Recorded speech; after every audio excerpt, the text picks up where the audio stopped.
प्रश्न संख्या 280।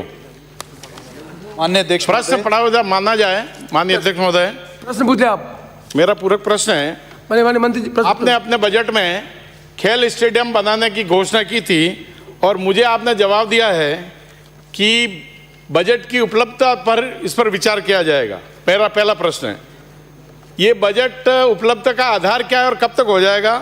दूसरा मेरा प्रश्न है, आपने 14 उपखंडों में बजट नहीं होने के कारण खेल स्टेडियम नहीं है, उसके अलावा भी ऐसे उपखंड छूट रहे हैं, गोगुंदा है, गिरवा है, जहाँ खेल स्टेडियम नहीं है, वो उसमें नाम नहीं है।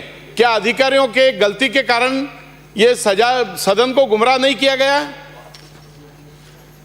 माननीय अध्यक्ष महोदय, आपका पहला प्रश्न था कि इस बार की बजट की घोषणा में जो योजना है उसके तहत स्टेडियम बनाने की मानसिकता रखते हैं कि नहीं रखते हैं। तो मैं आपको बता दूं, बजट घोषणा वर्ष 2021-22 के तहत प्रदेश में युवाओं एवं बच्चों के शारीरिक विकास हेतु आधारभूत सुविधाओं के विस्तार किए जाने हेतु मेजर ध्यानचंद स्टेडियम योजना के तहत चरणबद्ध रूप से राज्य में प्रत्येक ब्लॉक में खेल स्टेडियमों के विकास कार्य करवाए जाने हेतु विधायक सांसद निधि, जनप्रतिनिधि, जन सहयोग, CSR से प्राप्त राशि के बराबर राशि राज्य सरकार द्वारा दी जाएगी।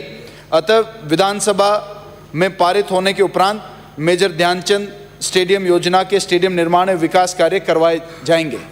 ये तो हो गया कि जो आपने पहला प्रश्न पूछा कि किस योजना के तहत भविष्य में निर्माण कराना चाहते हैं। आप जितना विधायक कोष से, जन सहयोग से, CSR से, पार्लियामेंट कोष से जितना आप लेकर आएंगे उतनी ही बराबर की राशि खेल विभाग देकर आपके ब्लॉक के अंदर खेल विभाग हर ब्लॉक के ऊपर जो मेजर ध्यानचंद स्टेडियम है वो हम निर्माण कराएंगे।